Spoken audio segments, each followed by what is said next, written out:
Good morning and welcome to Synapse Global Institute. I am your economics lecturer for the CPA program, and today we begin our work on demand analysis.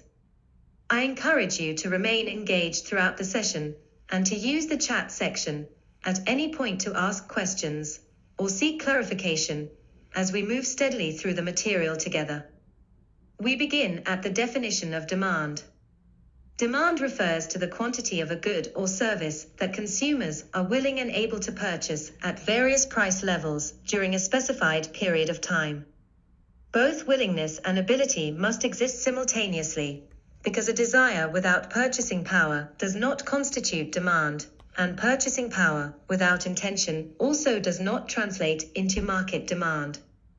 The reference to various price levels is important. Because demand is not a single quantity, but a schedule of quantities corresponding to different prices, while the specified period emphasizes that demand is measured within a given time frame, such as a day, a week, or a month. In microeconomic analysis, demand is a foundational concept because it helps explain how consumer choices are shaped by prices, income, preferences, and other external conditions operating within the market. Demand is influenced by several key factors, and we examine them carefully in the order presented. The first factor is the price of the good. As the price of a good changes, the quantity demanded changes as well, although this relationship may be affected by other conditions in the market. In general economic reasoning, when price rises, consumers tend to buy less, and when price falls, consumers tend to buy more, assuming other factors remain constant.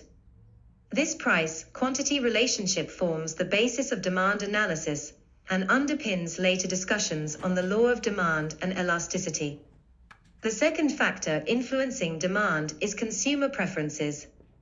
Tastes, fashions, habits, and cultural influences play a powerful role in shaping what consumers choose to buy. When preferences shift in favor of a product, demand increases even if price remains unchanged.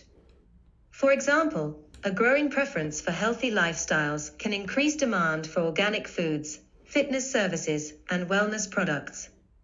Conversely, when consumer tastes shift away from a product due to health concerns, environmental awareness, or changing social values, demand for that product decreases. These preference-driven changes often explain demand shifts that cannot be accounted for by price changes alone. The third factor is the income of consumers.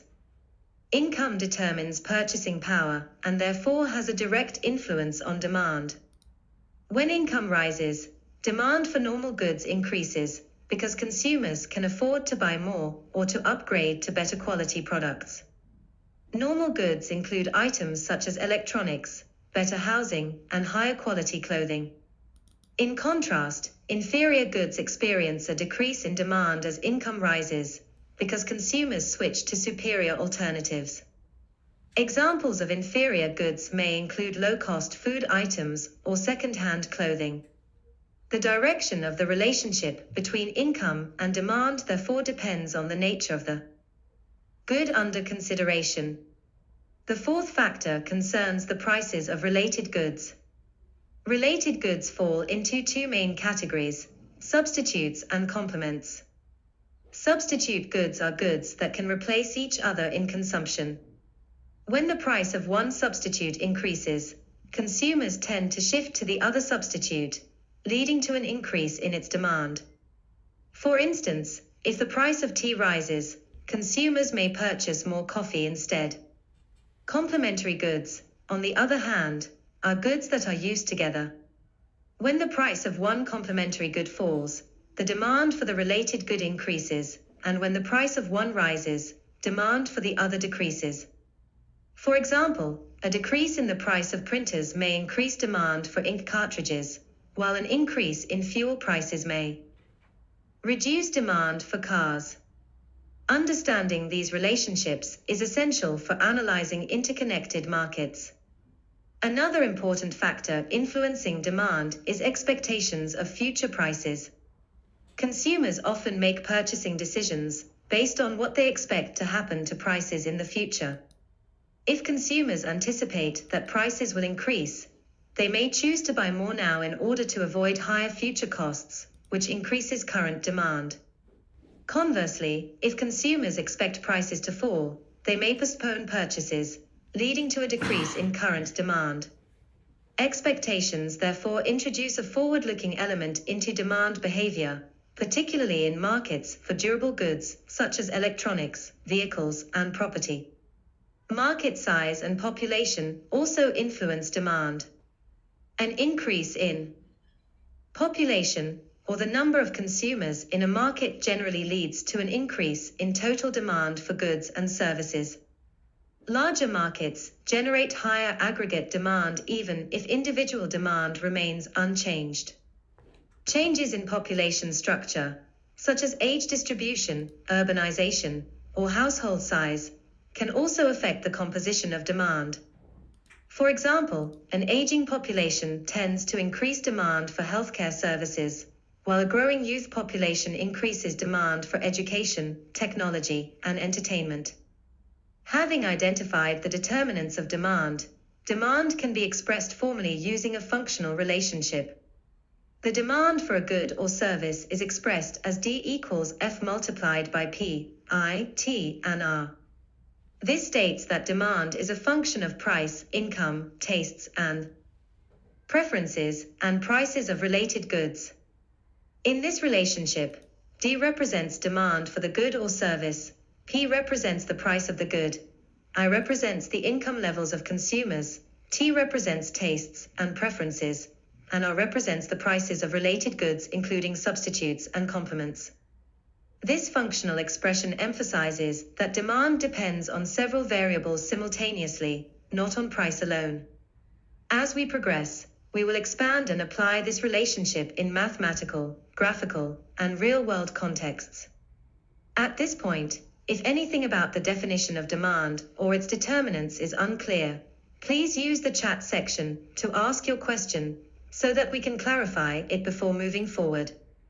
As part of the flexible Synapse learning model, you are encouraged to review these concepts after class, reflect on real-life examples from your own economic environment, and continue engaging with the learning materials at your own pace as we prepare to build on this foundation in the next session.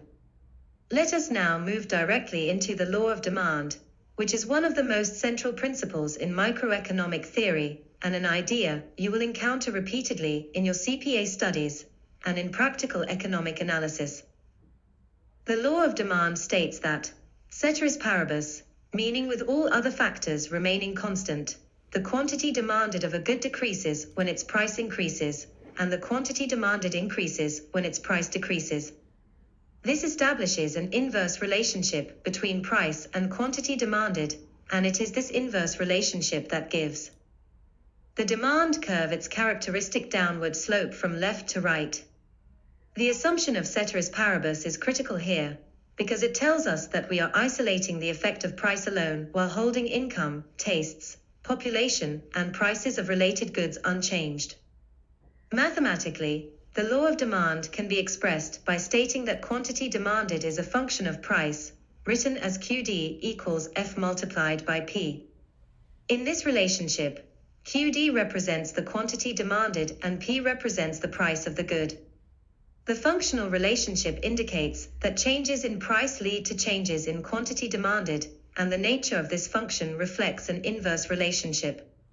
When price rises, the function yields a lower quantity demanded, and when price falls, the function yields a higher quantity demanded. This inverse relationship exists because consumers respond to price changes by adjusting their purchasing decisions. To understand this relationship more clearly, we often use a simple linear demand function written as QD equals A minus BP.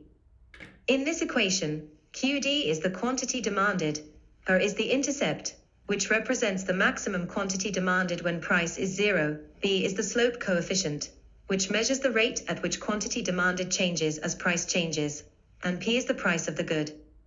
The minus sign before BP is extremely important because it captures the inverse relationship between price and quantity demanded. As P increases, the term BP becomes larger, and since it is subtracted from A, the value of QD falls. Conversely, when P decreases, BP becomes smaller, and QD increases. The negative sign therefore reflects economic behavior rather than a mathematical accident. Graphically, the law of demand is represented by a downward-sloping demand curve. On the vertical axis we measure price, and on the horizontal axis we measure quantity demanded. The demand curve slopes downward from the top left to the bottom right, showing that at higher prices, consumers demand smaller quantities, and at lower prices, consumers demand larger quantities. On the graph, the upper left region is often labeled high price and low demand, indicating that when price is high, fewer consumers are willing and able to purchase the good. The lower right region is labeled low price and high demand, showing that when price is low, more consumers are willing and able to purchase the good. Each point on the curve represents a specific price, quantity combination, and movement along the curve occurs when price changes. The reason demand decreases when prices increase can be explained using three closely related economic effects. The first is the substitution effect. When the price of a good rises, it becomes relatively more expensive compared to other goods, so consumers substitute it with cheaper alternatives. For example, if the price of beef rises, consumers may switch to chicken or fish. This substitution away from the relatively expensive good reduces its quantity demanded. The second reason is the income effect. When the price of a good rises, the real purchasing power of consumers' income falls, meaning that the same income can now buy fewer goods. As a result, consumers reduce their overall consumption, including consumption of the good whose price has increased. The third reason is diminishing marginal utility. As consumers consume more units of a good, the additional satisfaction gained from each extra unit decreases, making them unwilling to pay higher prices for additional units. Together, these effects explain why higher prices lead to lower quantity demanded.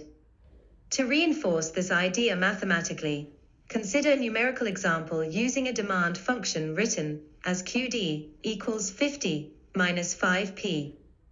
In this case, the interceptor is 50, meaning that if price were 0, quantity demanded would be 50 units, and the slope coefficient b is 5, showing that for every 1 unit increase in price, quantity demanded falls by 5 units.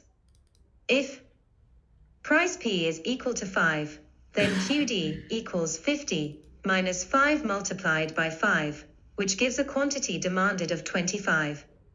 If price increases to 8, then QD equals 50 minus 5 multiplied by 8, which gives a quantity demanded of 10. This numerical example clearly confirms the law of demand, because as price increases from 5 to 8, quantity demanded decreases from 25 to 10. The inverse relationship between price and quantity demanded is therefore not only theoretical, but also observable in numerical and real-world contexts. As we proceed, always remember that the law of demand describes behavior under normal circumstances and under the assumption that other factors remain constant. If at any point you would like clarification on the mathematical form, the graph, or the underlying behavioral reasoning, please use the chat section to ask. Under the flexible Synapse learning model, you are encouraged to reflect on everyday examples of price changes and consumer responses, because doing so will strengthen your understanding before we move to the next section. Let us now continue to exceptional demand curves, which are important because they show that although the law of demand applies in most cases, there are specific situations where consumer behavior does not follow the usual inverse relationship between price and quantity demanded. Exceptional demand curves arise when demand behaves differently from that of normal goods, and in such cases the demand curve slopes upward rather than downward.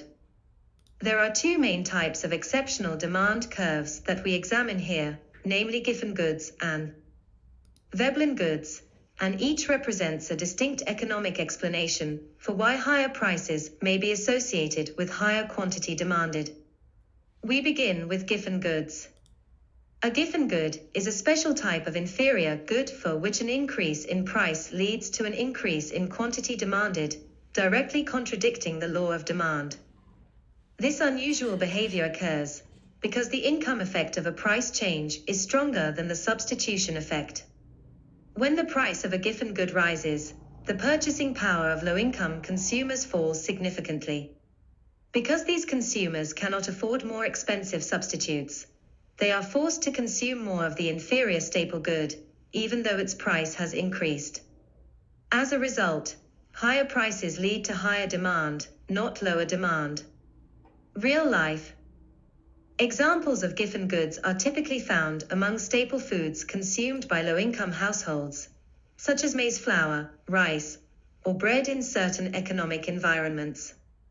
When the prices of these staples rise, households may reduce consumption of more expensive foods like meat or dairy products and instead buy more of the staple, even though it has become more expensive. This behavior is not driven by preference, but by necessity and constrained income. Graphically, the demand curve for a giffen good slopes upward from left to right. On the vertical axis, we measure price, and on the horizontal axis, we measure quantity demanded. As price increases, quantity demanded also increases, producing an upward sloping demand curve. On such a graph, the lower left portion is often associated with lower price and lower demand, while the upper right portion is associated with higher price and higher demand. This graphical pattern directly contradicts the standard downward sloping demand curve and highlights the exceptional nature of giffen goods. Mathematically, demand for a giffen good can be represented using a simple demand function written as QD equals A plus BP. In this equation, QD represents quantity demanded, P represents price, and A and B are constants. The positive sign before BP is crucial because it shows a direct relationship between price and quantity demanded. As P increases, the term BP increases, and therefore QD increases. This positive relationship reflects the dominance of the income effect over the substitution effect in the case of giffen goods. We now turn to Veblen goods, which represent a very different reason for exceptional demand behavior. Veblen goods are luxury or status goods for which demand increases as price increases, because the high price itself makes the good more desirable. In this case, consumers associate higher prices with prestige, exclusivity, and social status. Rather than discouraging consumption, a higher price signals quality, wealth, or distinction, thereby increasing demand among certain consumers. Examples of Veblen goods include designer handbags, luxury watches such as Rolex, and high-end cars such as Ferrari. Wealthy consumers often perceive these goods as symbols of success, and a higher price enhances their appeal rather than reducing it. If the price were to fall significantly, the good might lose its status value, causing demand to decline among the target market. Graphically, the demand curve for a Veblen good also slopes upward. As price increases, quantity demanded increases, because consumers are drawn to the prestige associated with higher prices. On the graph, the lower left region represents lower price and lower demand, where the good is perceived as less exclusive. The upper right region represents higher price and higher demand, where the good becomes more desirable due to its status symbol. This again contradicts the law of demand, but for reasons related to consumer psychology and social signaling rather than income constraints. Mathematically, the demand function for a Veblen good can be written in the same form as that of a giffen good, namely QD equals A plus BP. In this relationship, QD represents quantity demanded, P represents price, and A and B are constants. The positive sign of BP indicates a direct relationship between price and demand, meaning that as price increases, quantity demanded also increases. Although the mathematical form appears similar to that of a giffen good, the underlying economic explanation is entirely different, as Veblen goods are driven by status and prestige rather than necessity. It is important to clearly distinguish between giffen goods and Veblen goods. Giffen goods are inferior goods consumed out of necessity by low-income consumers, where higher prices force increased consumption due to the income effect. Veblen goods are luxury goods consumed by high-income consumers, where higher prices increase desirability due to social status. Both result in upward-sloping demand curves, but for fundamentally different economic reasons.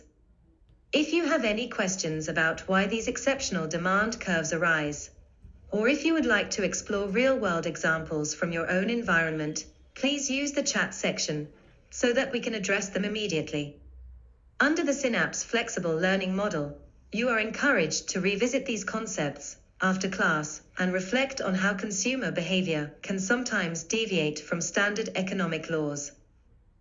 Let us now move on to the distinction between individual demand and market demand, which is essential for understanding how consumer behavior at the micro level translates into overall demand in the market. Individual demand refers to the quantity of a good or service that a single consumer is willing and able to purchase at various price levels over a given period of time. This focuses on the behavior of one consumer in isolation, holding constant the preferences, income, and circumstances of other consumers in the market. The individual demand relationship between quantity demanded and price can be expressed using a demand function written as QD equals A minus BP. In this relationship, QD represents the quantity demanded by an individual consumer, P represents the price of the good, A represents the maximum quantity demanded when price is zero, and B represents the slope of the demand curve, showing the rate at which quantity demanded changes as price changes. The minus sign before BP indicates an inverse relationship between price and quantity demanded, meaning that as price increases, quantity demanded by the individual consumer decreases, and as price decreases, quantity demanded increases. This demand function captures the personal preferences, income level, and consumption patterns of a single buyer. To illustrate this, consider two consumers in the market who have different individual demand functions for the same product. For the first consumer, the demand function is written as QD equals 50 minus 5p. This shows that when price is zero, the consumer would demand 50 units, and for every 1 unit increase in price, quantity demanded falls by 5 units. For the second consumer, the demand function is written as QD equals 40 minus 4p. In this case, the maximum quantity demanded at a zero price is 40 units, and quantity demanded falls by 4 units for every 1 unit increase in price. These two demand functions reflect differences in income, tastes, or preferences between the two consumers. Market demand refers to the total quantity of a good or service that all consumers in the market are willing and able to purchase at various price levels during a given period. Market demand is obtained by horizontally summing the individual demand curves of all consumers in the market. Horizontal summation means that at each given price, we add together the quantities demanded by each individual consumer to obtain the total quantity demanded in the market at that price. Using the two individual demand functions already stated, market demand can be derived mathematically. Market quantity demanded is written as QM equals QD for consumer 1 plus QD4. Consumer 2. Substituting the individual demand functions gives QM equals 50 minus 5p plus 40 minus 4p. Simplifying this expression yields QM equals 90 minus 9p. This market demand function shows that when price is zero, total quantity demanded in the market is 90 units, and for every 1 unit increase in price, total quantity demanded in the market falls by 9 units. This result reflects the combined responses of both consumers to changes in price. Graphically, individual demand curves and the market demand curve can be shown on the same diagram. Each individual demand curve slopes downward, reflecting the inverse relationship between price and quantity demanded for each consumer.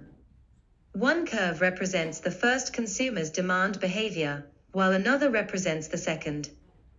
Consumers' demand behavior. The market demand curve is drawn by horizontally adding these individual curves, and it also slopes downward, but it lies further to the right, because it represents the total quantity demanded by all consumers at each price level. At any given price, the horizontal distance to the market demand curve shows the sum of quantities demanded by all individual consumers. The key idea to remember is that individual demand focuses on a single buyer, while market demand reflects the collective behavior of all buyers in the market. Changes in market demand can occur either because individual consumers change their demand behavior or because the number of consumers in the market changes. Understanding this distinction is particularly important for firms, policymakers, and analysts because pricing decisions, production planning, and policy interventions are based on market demand rather than individual demand. If you would like clarification on how individual demand curves are added to form market demand, or if you want to work through additional numerical illustrations, please use the chat section, and we will address it together. In line with the Synapse flexible learning model, take time after this session to practice deriving market demand from individual demand functions, as this skill will be used repeatedly as we progress through demand and supply analysis. Let us now proceed to the factors influencing demand, bearing in mind that demand for a good or service is determined not only by its own price, but also by a range of other variables that affect consumers' willingness and ability to purchase. Understanding these factors is essential for analyzing changes in market behavior, predicting consumer responses, and making informed business and policy decisions. We begin with the price of the good itself, which operates under the law of demand.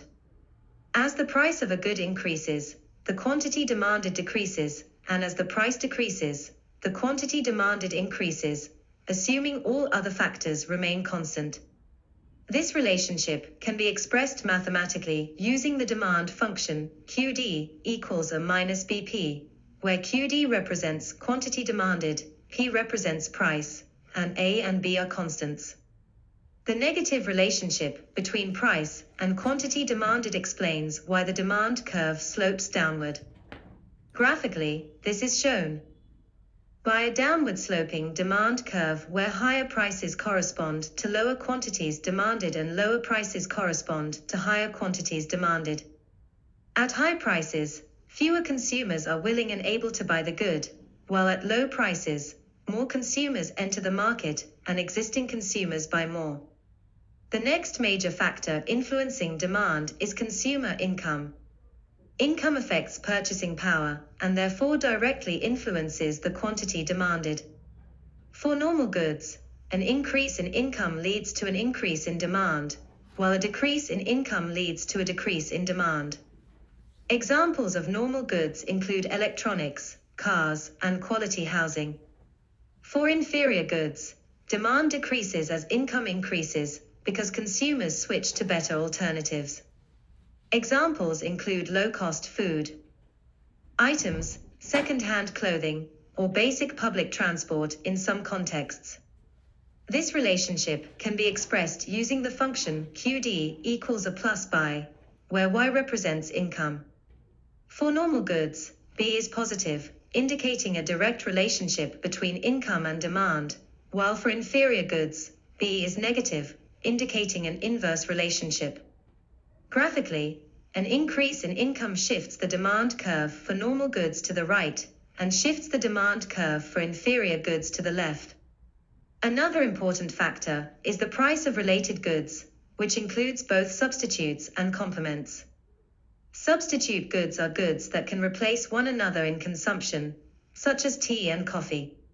When the price of one substitute increases, demand for the other substitute increases as consumers switch to the relatively cheaper option.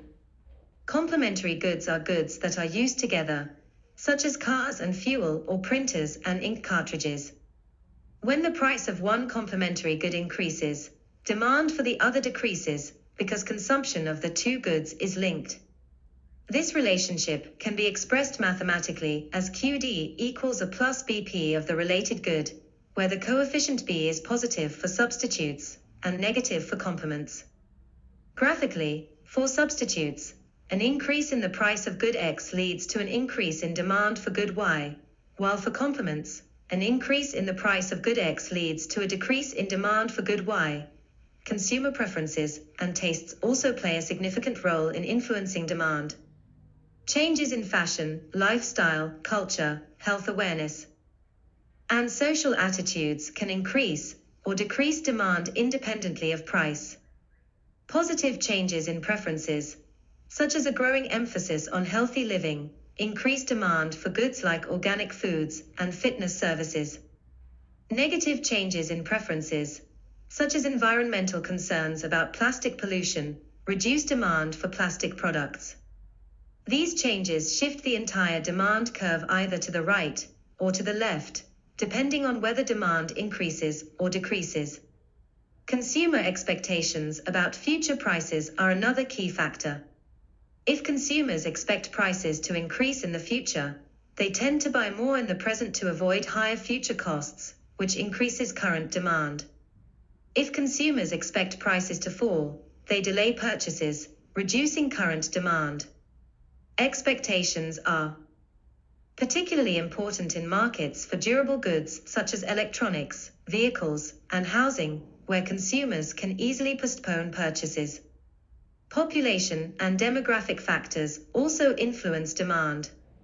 An increase in population generally leads to an increase in total market demand because there are more consumers purchasing goods and services. Changes in population structure, such as age distribution, urbanization, or household size, affect the types of goods demanded. For example, an aging population increases demand for healthcare services, while a growing youth population increases demand for education, technology, and entertainment. Government policies and regulations further influence demand. Taxes increase the price of goods, which reduces quantity demanded, while subsidies lower prices and increase quantity demanded. In some cases, bans and restrictions can eliminate demand entirely for certain goods. Government intervention therefore plays a significant role in shaping demand patterns in an economy, particularly for goods such as fuel, alcohol, tobacco, and essential food items. At this stage, it is important to remember that changes in these factors, other than price, cause shifts of the demand curve, not movements along the curve. If you would like clarification on how any specific factor affects demand, or how these factors apply to real economic situations around you, please use the chat section. In line with the Synapse flexible learning model, take time to relate these factors to current market conditions and everyday purchasing decisions. Let us now turn to the types of demand, which help us understand that demand does not arise in a single uniform way, but can take different forms depending on how goods are used, how they relate to one another, and how consumers behave.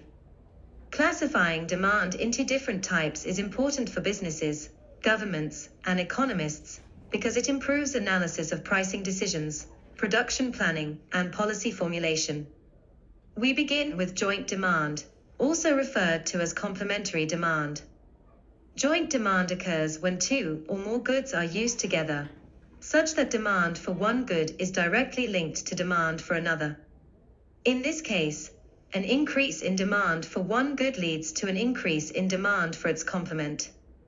Typical examples include cars and fuel, printers and ink cartridges, or coffee machines and coffee pods. When consumers buy more cars, they automatically demand more fuel, and when fewer printers are purchased, demand for ink cartridges also falls. This interdependence can be expressed mathematically by stating that the quantity demanded of good Y is a function of the quantity demanded of good X, written as QD of Y equals F multiplied by QD of X. This relationship highlights that consumption decisions are connected, and graphically it is reflected by a downward sloping demand relationship for the complementary good when the price of the other good increases. The second type is competitive demand, also known as substitute demand. Competitive demand arises when two goods serve the same purpose and can replace each other in consumption. In this situation, an increase in the price of one good leads to an increase in demand for the other good. Examples include tea and coffee, Coca-Cola and Pepsi, or butter and margarine. When the price of one substitute rises, consumers shift their consumption towards the relatively cheaper alternative. This relationship can be expressed by stating that the quantity demanded of good Y is a function of the price of good X, written as QD of Y equals F multiplied by P of X. The key feature here is that demand moves in the same direction as the price of the substitute good. The third type is derived demand. Derived demand refers to demand for a good or factor of production that arises because it is needed to produce another good. In this case, the demand for the input depends on the demand for the final product. For example, the demand for cotton is derived from the demand for clothing. The demand for labor in construction is derived from the demand for buildings, and the demand for fuel in transport services is derived from the demand for transport itself. This relationship can be expressed as QD of the input equals F multiplied by QD of the final good. Derived demand is especially important in labor markets and resource markets, where demand is indirectly determined by consumer demand for finished products. Another important type is composite demand. Composite demand occurs when a good is demanded for multiple uses. In this case, total demand for the good is made up of demand from different uses or purposes. A common example is sugar, which is demanded by households for baking and beverages, by food manufacturers for processing, and by other industries for various purposes. Because the good serves several functions, changes in one area of use can affect overall demand, even if demand from other uses remains unchanged.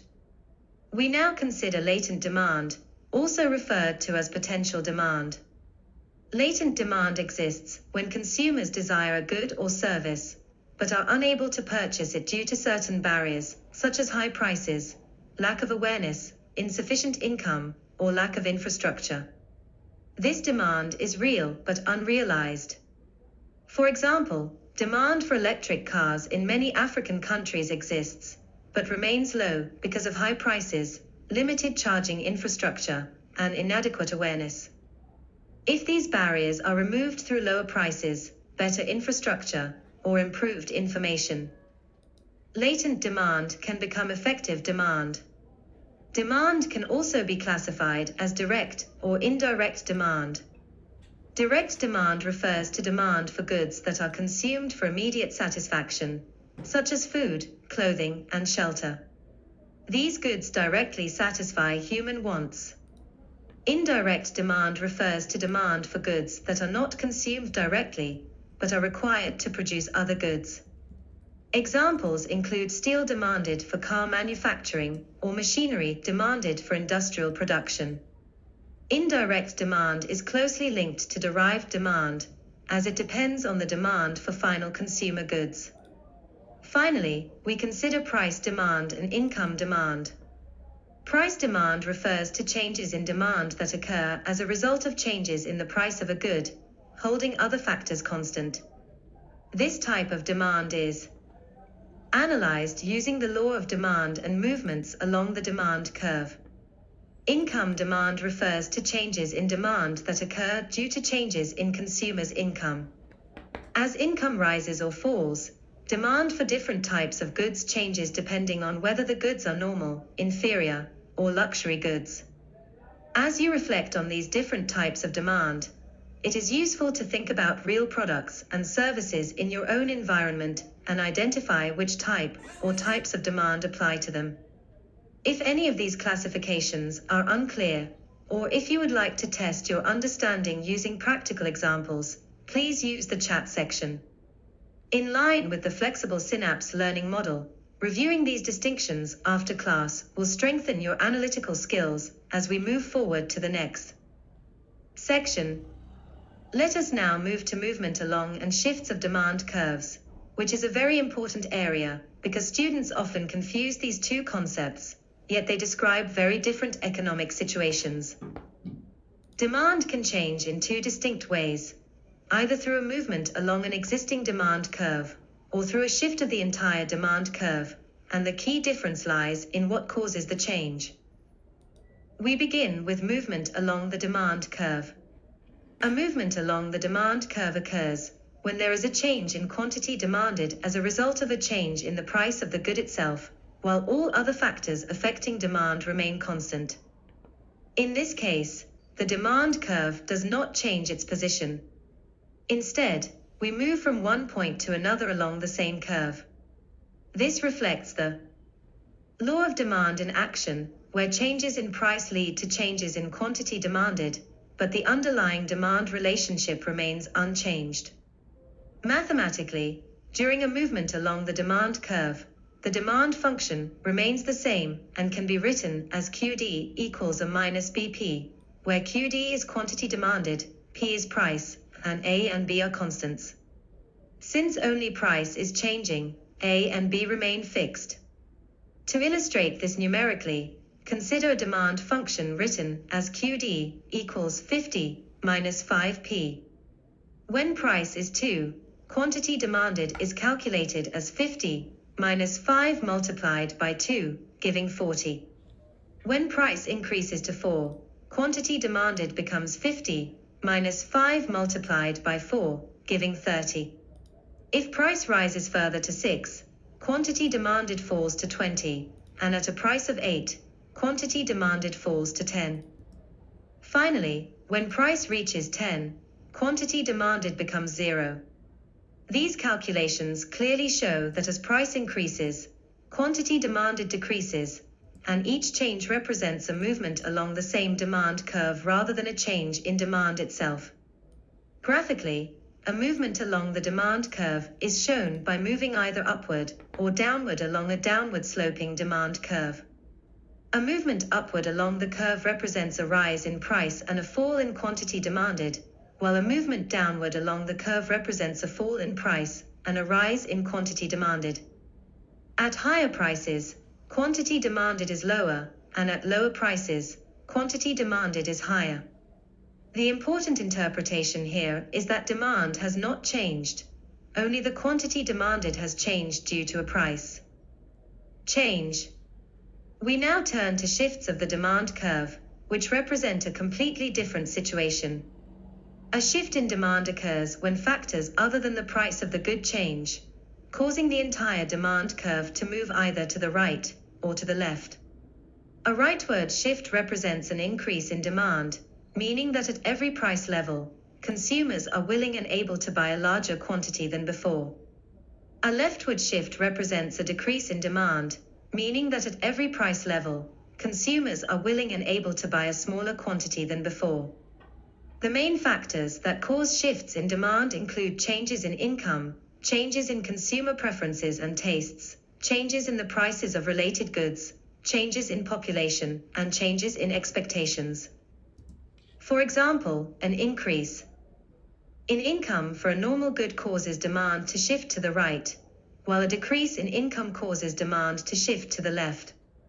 A positive change in consumer preferences, such as increased health awareness, shifts demand to the right, while a negative change in preferences shifts demand to the left. An increase in the price of a substitute causes demand for the good to shift to the right, while an increase in the price of a complement causes demand to shift to the left. Mathematically, a shift in demand can be represented by an expanded demand function written as QD equals A plus CX minus BP, where X represents an external factor such as income or preferences, and C measures how sensitive demand is to changes in that factor. When Cx is greater than 0, demand shifts to the right, and when Cx is less than 0, demand shifts to the left. To illustrate this numerically, consider a demand function written as QD equals 50 minus 5p plus 10i, where I represents income. If income 1 is equal to 2, the demand function becomes QD equals 70 minus 5p, showing higher demand at all prices. If income 1 is equal to minus 2, the demand function becomes QD equals 30 minus 5p, showing lower demand at all prices.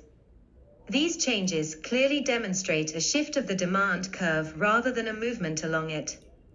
Graphically, shifts in demand are shown by multiple demand curves. The original demand curve represents the initial demand situation. A rightward shift shows increased demand, where at the same price level, quantity demanded is higher. A leftward shift shows decreased demand, where at the same price level, quantity demanded is lower. These shifts indicate that something other than price has changed in the market environment. The critical point to remember is that a movement along the demand curve is caused only by a change in the price of the good, while a shift of the demand curve is caused by changes in non-price factors. Confusing these two can lead to incorrect economic analysis, especially in examinations and real-world decision-making. If you feel unsure about identifying whether a scenario describes a movement or a shift, please use the chat section, and we will clarify it together.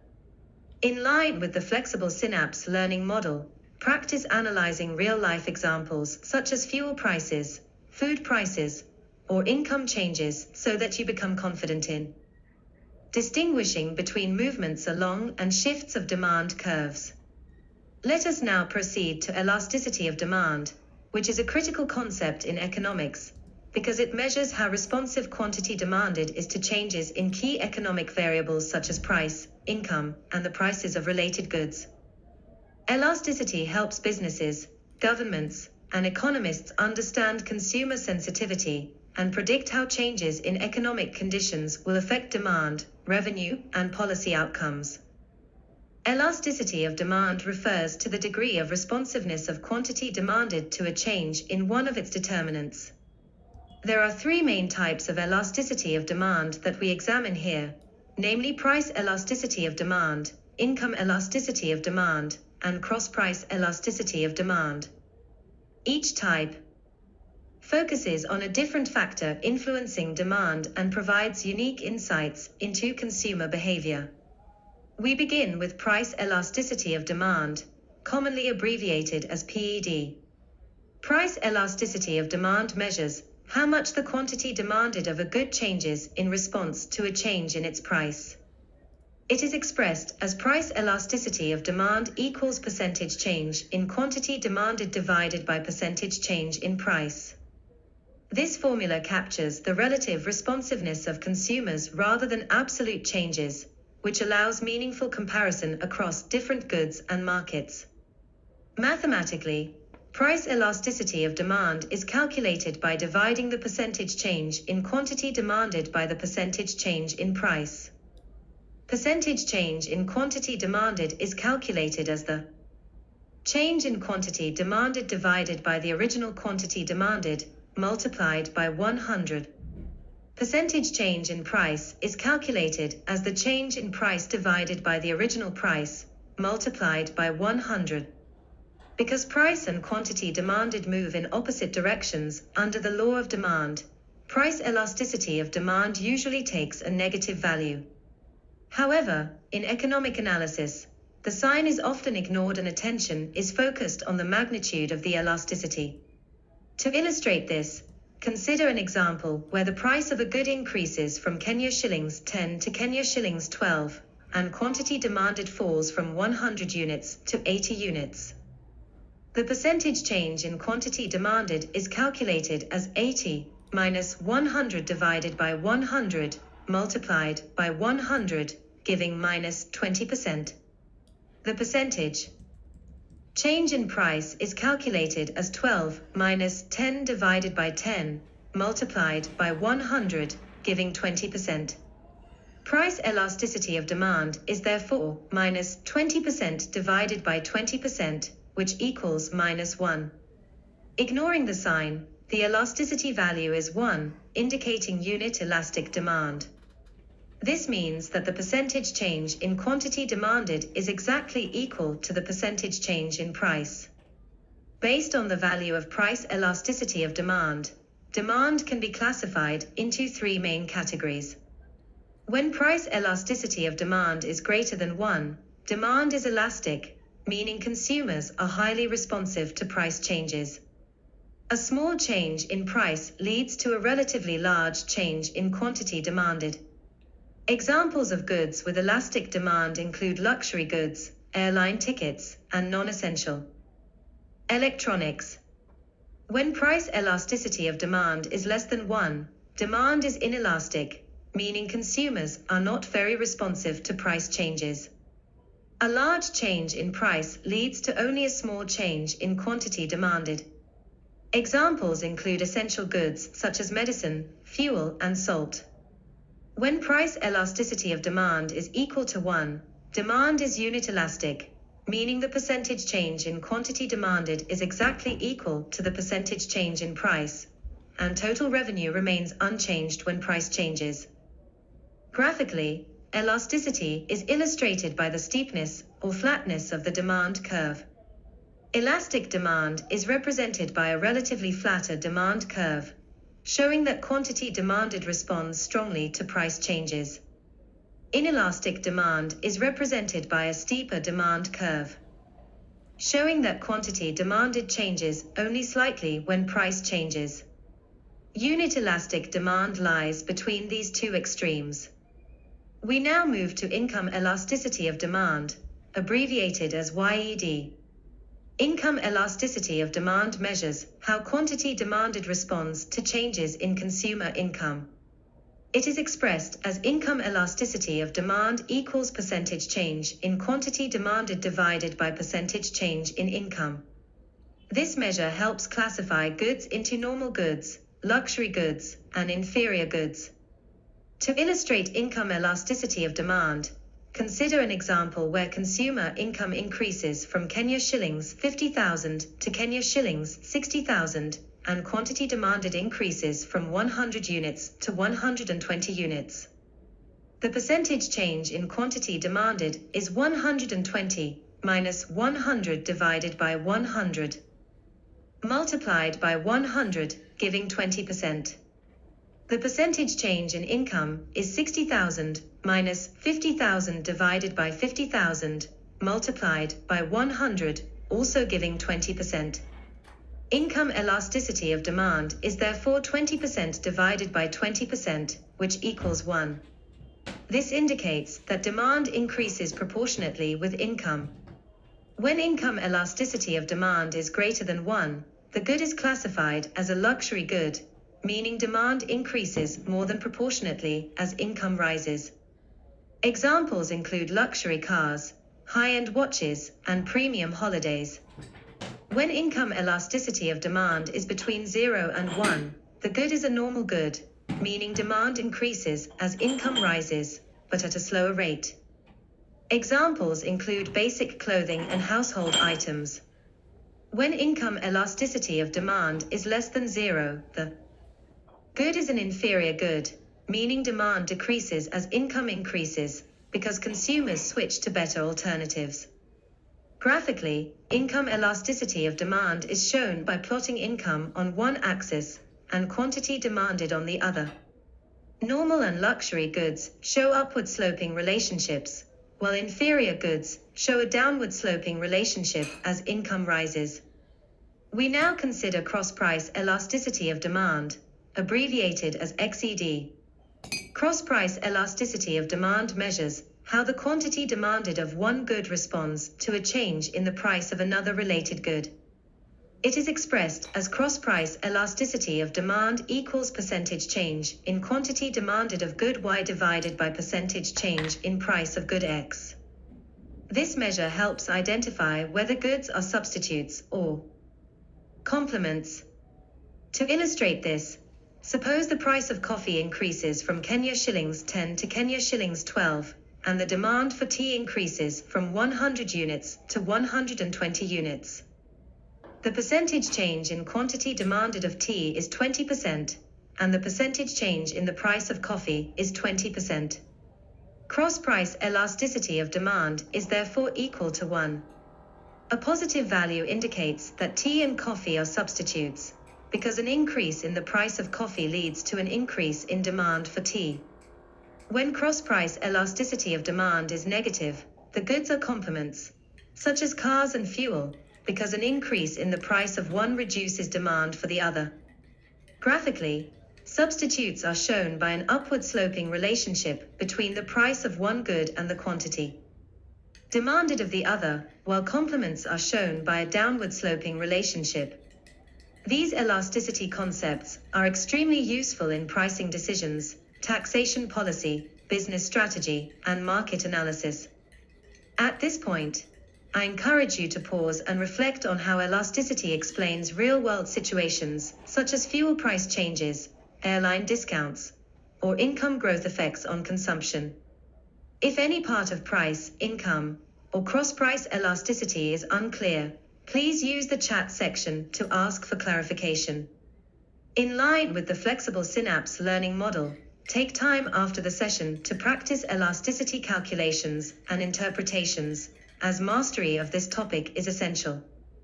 Let us now continue to types of elasticity, bearing in mind that elasticity is a general economic concept used to measure how responsive one variable is to changes in another variable. While we have already focused on elasticity of demand, it is important to understand that elasticity can take several forms depending on what response we are measuring. These different types of elasticity are widely applied in consumer analysis, business pricing, taxation, production decisions, and broader economic policy. One important type is price elasticity of demand. Price elasticity of demand measures how the quantity demanded of a good responds to changes in its price. It is expressed as price elasticity of demand equals percentage change in quantity demanded divided by percentage change in price. This elasticity shows whether consumers are sensitive or insensitive to price changes. For example, if the price of a restaurant meal increases from Kenya shillings 500 to Kenya shillings 600 and sales fall from 1,000 meals to 800 meals per day, the percentage change in quantity demanded is minus 20%, while the percentage change in price is 20%. Dividing minus 20% by 20% gives minus 1. Ignoring the sign, the elasticity value is 1, which indicates unitary elastic demand. This means the proportional change in quantity demanded is exactly equal to the proportional change in price. Another key type is income elasticity of demand. Income elasticity of demand measures how quantity demanded responds to changes in consumer income. It is expressed as income elasticity of demand equals percentage change in quantity demanded divided by percentage change in income. This elasticity is useful for classifying goods. For instance, if income rises from Kenya shillings 100,000 to Kenya shillings 120,000 and car sales increase from 500 units to 700 units, the percentage change in quantity demanded is 40%, while the percentage change in income is 20%. Income elasticity of demand is therefore equal to 2. This value indicates that cars are a luxury good because demand increases more than proportionately as income rises. Goods with income elasticity greater than 1 are luxury goods. Goods with income elasticity between 0 and 1 are normal goods, and goods with income elasticity less than 0 are inferior goods. Cross-price elasticity of demand is another important type. Cross-price elasticity of demand measures how the quantity demanded of one good changes when the price of another related good changes. It is expressed as cross-price elasticity of demand equals percentage change in quantity demanded of good Y divided by percentage change in price of good X. This elasticity helps identify relationships between goods. For example, if the price of coffee increases from Kenya shillings 400 to Kenya shillings 500 and the demand for tea increases from 1,000 units to 1,200 units, the percentage change in quantity demanded is 20%, while the percentage change in price is 25%. Dividing 20% by 25% gives 0.8, which is positive. A positive cross-price elasticity indicates that tea and coffee are substitutes. If the elasticity value were negative, the goods would be complements, such as cars and fuel. Beyond demand. Elasticity is also applied to supply through price elasticity of supply. Price elasticity of supply measures how the quantity supplied of a good responds to changes in price. It is expressed as price elasticity of supply equals percentage change in quantity supplied divided by percentage change in price.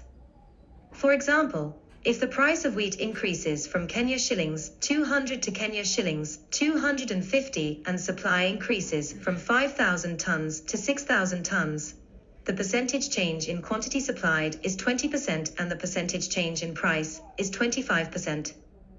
Dividing 20% by 25% gives 0.8, which indicates inelastic supply. This suggests that producers are not able to adjust output quickly in response to price changes, which is common in agriculture and extractive industries. Another type is advertising elasticity of demand. Advertising elasticity of demand measures how quantity demanded responds to changes in advertising expenditure. It is expressed as advertising elasticity of demand equals percentage change in quantity demanded divided by percentage change in advertising expenditure. For example, if a firm increases its advertising budget from Kenya shillings 100,000 to Kenya shillings 150,000 and sales increase from 2,000 units to 2,500 units, the percentage change in quantity demanded is 25%. While the percentage change in advertising expenditure is 50%. Dividing 25% by 50% gives 0.5, which indicates that demand is less responsive to advertising. An advertising elasticity greater than 1 indicates that advertising is highly effective, while a value less than 1 indicates limited responsiveness. Graphically, these different elasticity types are illustrated using curves that show how responsive quantity is to changes in price, income, or other variables. Elastic relationships are shown by relatively flatter curves, while inelastic relationships are shown by steeper curves. Understanding these elasticity measures is essential because they guide firms in setting prices, governments in designing taxes and subsidies, and policymakers in predicting economic outcomes.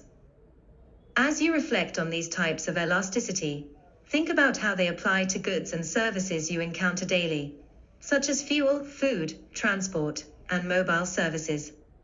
If any of the elasticity types or calculations are unclear, please use the chat section to ask for clarification. In line with the flexible Synapse learning model, practicing these elasticity concepts and numerical examples will strengthen your confidence. Let us now move to the measurement of elasticity, which is concerned with how we quantitatively determine the responsiveness of demand or supply to changes in price, income, or the prices of related goods. Measuring elasticity allows economists, businesses, and policymakers to move beyond qualitative descriptions, such as elastic or inelastic, and instead assign numerical values that can be compared, interpreted, and applied in decision-making. One commonly used approach is the percentage method, also referred to as the midpoint or percentage change method. Under this method, elasticity is calculated as elasticity equals percentage change in quantity divided by percentage change in the relevant influencing factor, such as price, income, or the price of a related good. In this expression, the percentage change in quantity is calculated by taking the change in quantity and dividing it by the original quantity, then multiplying by 100, while the percentage change in the influencing factor is calculated by taking the change in that factor and dividing it by its original value, then multiplying by 100. This method is widely used for measuring price elasticity of demand, income elasticity of demand, and cross-price elasticity of demand, because it expresses responsiveness in relative terms rather than absolute units. To illustrate the percentage method, consider a situation where the price of coffee increases from Kenya shillings 400 to Kenya shillings 500, and the quantity demanded decreases from 1,000 units to 800 units.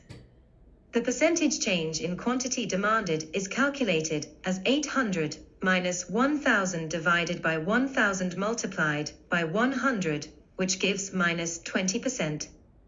The percentage change in price is calculated as 500 minus 400 divided by 400 multiplied by 100, which gives 25%.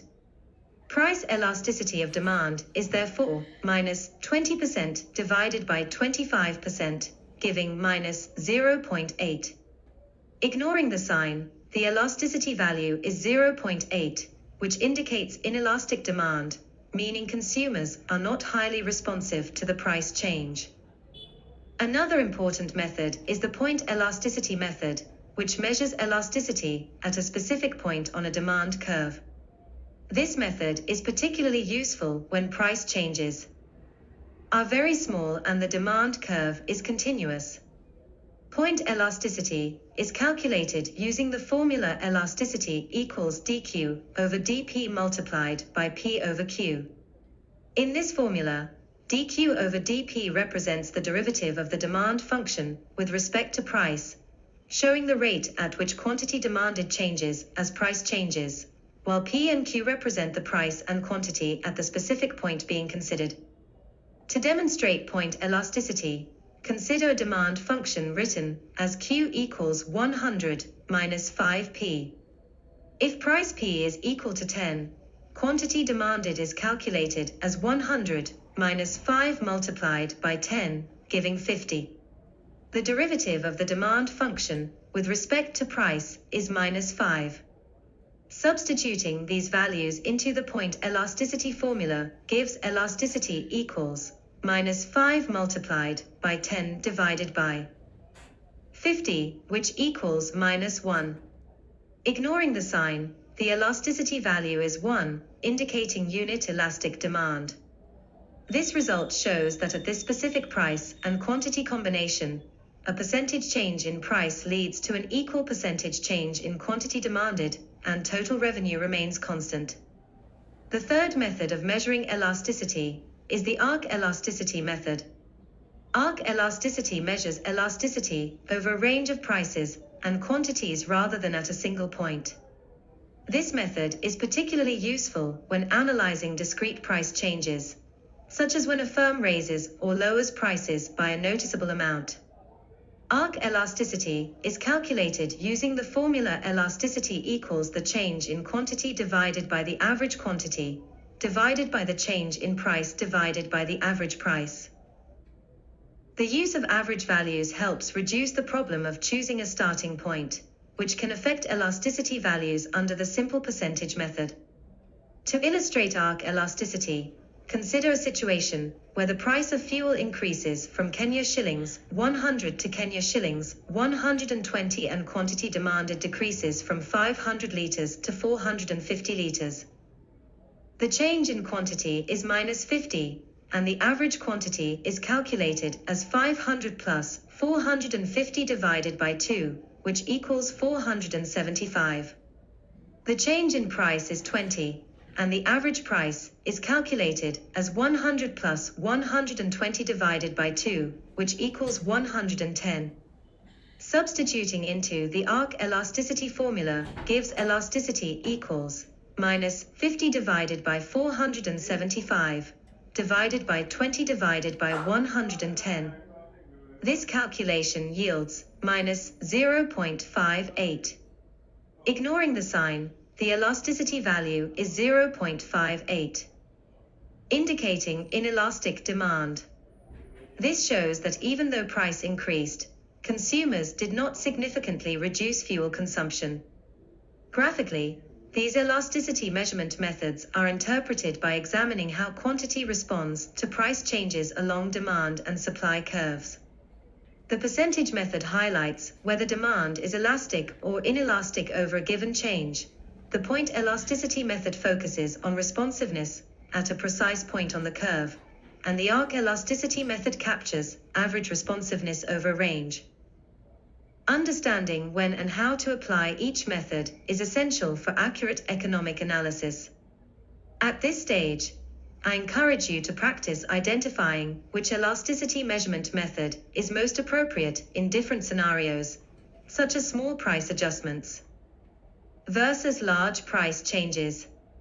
If you would like to work through additional numerical examples or need clarification on any of the formulas or interpretations, please use the chat section.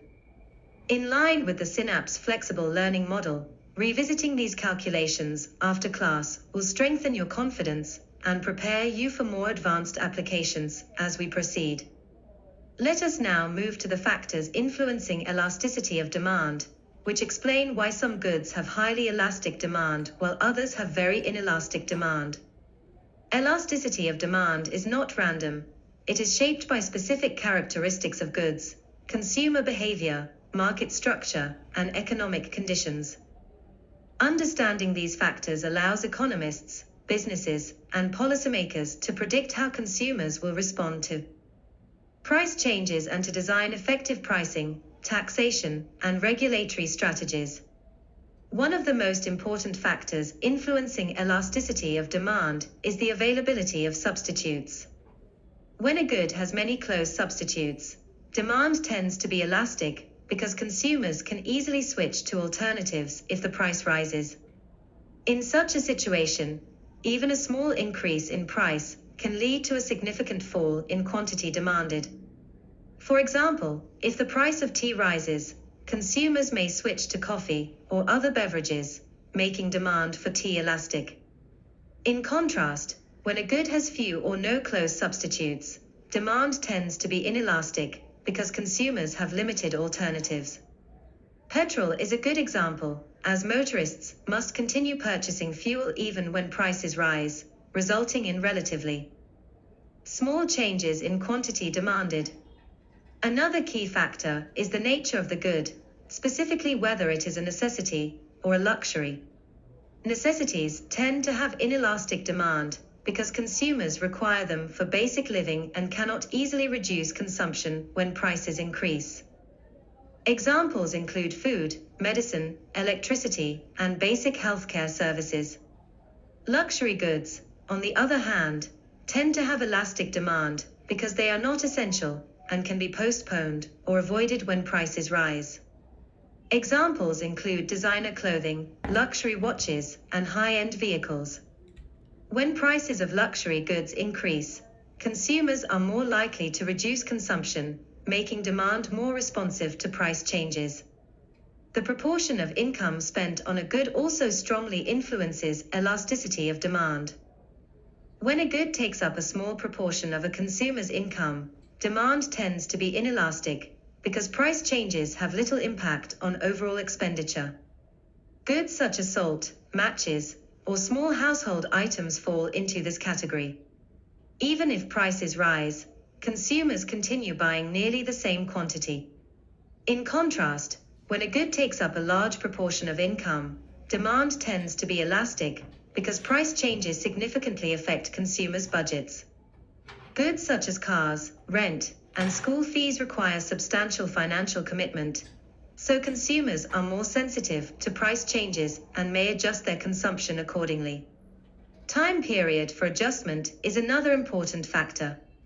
In the short run, demand tends to be inelastic because consumers do not have enough time to change their behavior or find alternatives. For example, if petrol prices suddenly increase, commuters still need fuel to travel to work, so quantity demanded changes only slightly. In the long run, demand becomes more elastic because consumers have time to adjust by finding substitutes or changing consumption patterns. Over time, people may switch to public transport, move closer to work, or adopt alternative energy sources, making demand more responsive to price changes. Addiction, or habitual consumption, also affects elasticity of demand. Goods that create dependency or habitual behavior tend to have inelastic demand because consumers continue purchasing them despite price increases. Examples include cigarettes, alcohol, and addictive substances. Even when prices rise due to taxation, quantity demanded often falls only slightly. Non-addictive goods, such as soft drinks or snacks, tend to have more elastic demand because consumers can easily reduce consumption or switch to alternatives when prices change. The durability of a good is another factor influencing elasticity. Durable goods generally have elastic demand because they last for a long time and consumers can postpone purchases when prices rise. Examples include cars, furniture, and electronic appliances. If prices increase, consumers may delay buying these goods until prices fall or income improves. Perishable goods, on the other hand, tend to have inelastic demand because they must be consumed quickly and cannot be postponed. Examples include milk, bread, and vegetables, where consumers continue buying even when prices increase. The definition of the market also plays a significant role in determining elasticity of demand. Broadly defined goods tend to have inelastic demand because there are few alternatives available. For example, demand for food in general is inelastic because people must eat. Narrowly defined goods tend to have elastic demand because consumers can easily switch between brands or specific products. For instance, demand for a particular brand of milk is elastic because consumers can switch to another brand if the price rises. Availability of credit is another factor that influences elasticity of demand. When consumers have easy access to credit or loans, demand becomes more inelastic because consumers can continue purchasing goods even when prices rise by borrowing money. Examples include cars, mobile phones, and household appliances purchased through installment plans or loans. When access to credit is limited, demand becomes more elastic because consumers are constrained by cash availability and are more sensitive to price changes. Industry case studies further reinforce these factors. In the soft drink industry, the availability of many substitutes, such as different brands and fruit juices, makes demand highly elastic, so firms must keep prices competitive.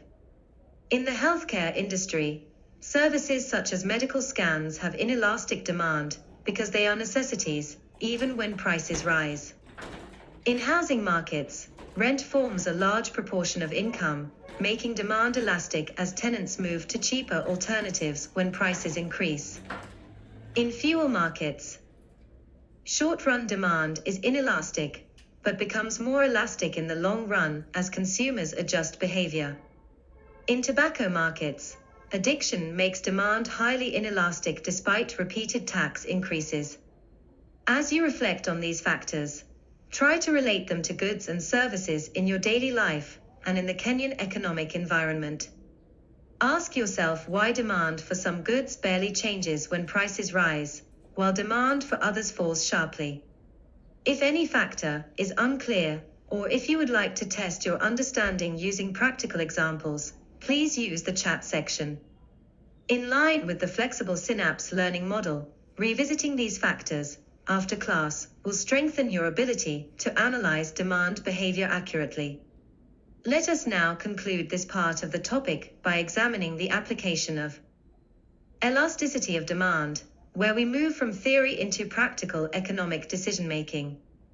Elasticity of demand is widely applied in business strategy, government policy, taxation, labor markets, international trade, and public welfare planning, because it helps predict how consumers and producers will respond to changes in prices, income, and economic conditions. One major application of elasticity of demand is in business pricing strategies. Firms use price elasticity of demand to decide whether to raise or lower prices in order to maximize revenue. For example, in the airline industry, Kenya Airways observed that when ticket prices were reduced from Kenya shillings 40,000 to Kenya shillings 35,000, the number of passengers increased from 5,000 to 6,500. The percentage change in quantity demanded is 30%, while the percentage change in price is minus 12.5%. Dividing 30% by minus 12.5% gives minus 2.4, and ignoring the sign, the elasticity value is 2.4, which indicates highly elastic demand. This means passengers are very responsive to price changes, so lowering prices increases total revenue. As a result, airlines adopt strategies such as dynamic pricing, off-peak discounts, and early bird offers to attract price-sensitive customers. Elasticity of demand is also critically important in taxation policy. Governments use elasticity estimates to decide which goods to tax in order to raise revenue without causing a large reduction in consumption. For goods with inelastic demand, such as cigarettes, alcohol, petrol, and basic utilities, higher taxes lead to higher government revenue because consumers continue buying despite higher prices. For example, when the Kenyan government increases excise tax on cigarettes, demand remains relatively unchanged because cigarette demand is highly inelastic. This allows the government to raise revenue while also discouraging harmful consumption. In contrast, taxing goods with elastic demand, such as luxury electronics or cars, can lead to a large drop in quantity demanded and may reduce total tax revenue. Another important application is in wage determination and labor markets. Elasticity of labor demand determines how employers respond to changes in wages. When labor demand is elastic, an increase in wages leads to a significant reduction in employment because employers can substitute labor with machines or reduce output. When labor demand is inelastic, employers continue hiring workers even when wages rise, because labor is essential. For example, when the Kenyan government increases the minimum wage from Kenya shillings 15,000 to 18,000, industries such as healthcare and education, which have inelastic labor demand, are more likely to retain workers, while industries with elastic labor demand may reduce employment. Policymakers therefore use elasticity analysis to predict employment effects of wage policies. Elasticity of demand is also applied in international trade and exchange rate analysis. When a country's currency depreciates, exports become cheaper to foreign buyers. If foreign demand for exports is elastic, a depreciation leads to a large increase in export volumes. For example, when the Kenyan shilling depreciates against the US dollar, Kenyan coffee becomes cheaper internationally. If demand for Kenyan coffee is elastic, export volumes rise significantly, improving foreign exchange earnings. If demand is inelastic, export volumes rise only slightly, and the benefit of depreciation is limited. Trade strategies therefore depend heavily on the elasticity of demand for exports.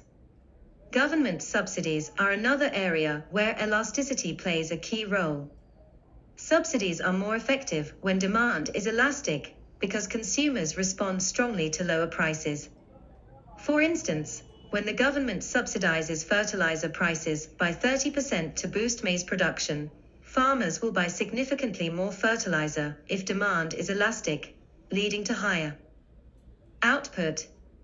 If fertilizer demand is inelastic, the subsidy leads to only a small increase in usage, making the policy less cost-effective. Elasticity analysis helps governments decide whether subsidies are justified. Elasticity of demand is also used in public transport and fuel price control policies. When fuel demand is inelastic, drivers continue buying fuel despite price increases. This justifies the use of price caps to protect consumers from excessive exploitation. When demand is elastic, higher fuel prices encourage consumers to switch to public transport. Policymakers therefore combine fuel price regulation with investment in public transport systems to reduce dependence on private vehicles. In healthcare and pharmaceutical pricing, elasticity of demand guides regulation. Demand for essential medicines and vaccines is highly inelastic because they are necessities.